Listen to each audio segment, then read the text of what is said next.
spoiled, entitled kid looked down at me until he saw me get inside his dream car. I am 46 years old and own multiple businesses that have allowed me to afford the lifestyle I currently have.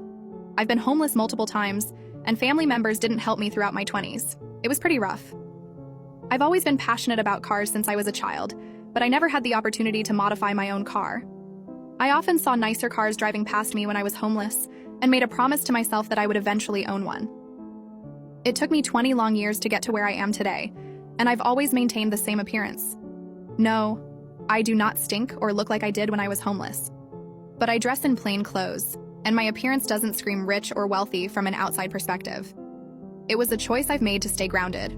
Recently, a friend mentioned to me that there was going to be a Cars and Coffee event the next morning and suggested that I should take one of my cars to the meet. I decided to go and figured I would also enjoy seeing other cars there.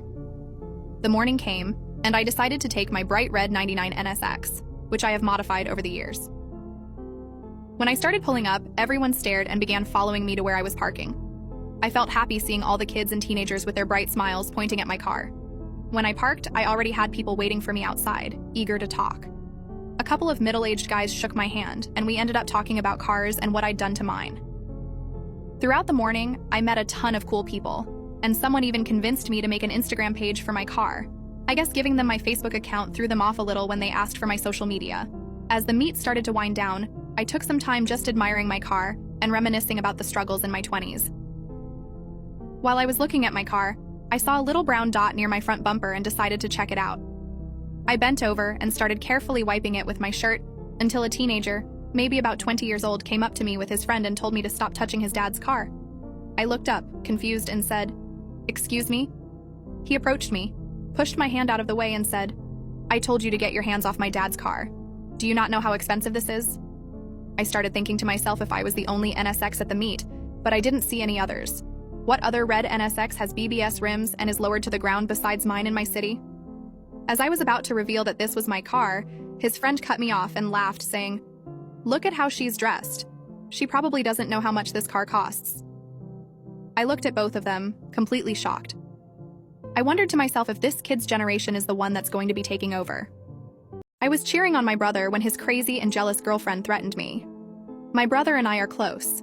We rarely fight and treat each other well. We support each other in everything we do. My brother invited me to his soccer game, and I cheered every time he scored or even had the ball. The game was really intense, and everyone was cheering for the school team. But I guess I caught attention because I was specifically calling out my brother's name. There was a girl in front of us who was also cheering for him. I assumed she was his girlfriend, but I had never met her, so I wasn't sure. I just kept cheering for my brother. During a break, I heard the girl in front of me say that someone kept cheering for her boyfriend. I didn't want to jump to conclusions, but I swear she was talking about me. She continued saying how she was going to hit me because he is her boyfriend, and only she can cheer for him. I really tried to believe she wasn't my brother's girlfriend because she wasn't making a good impression. She sounded really jealous and insecure. I didn't pay attention to her and kept cheering.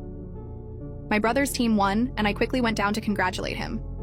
I made my way through the team and hugged my brother. That's when the girl pushed me roughly and slapped me.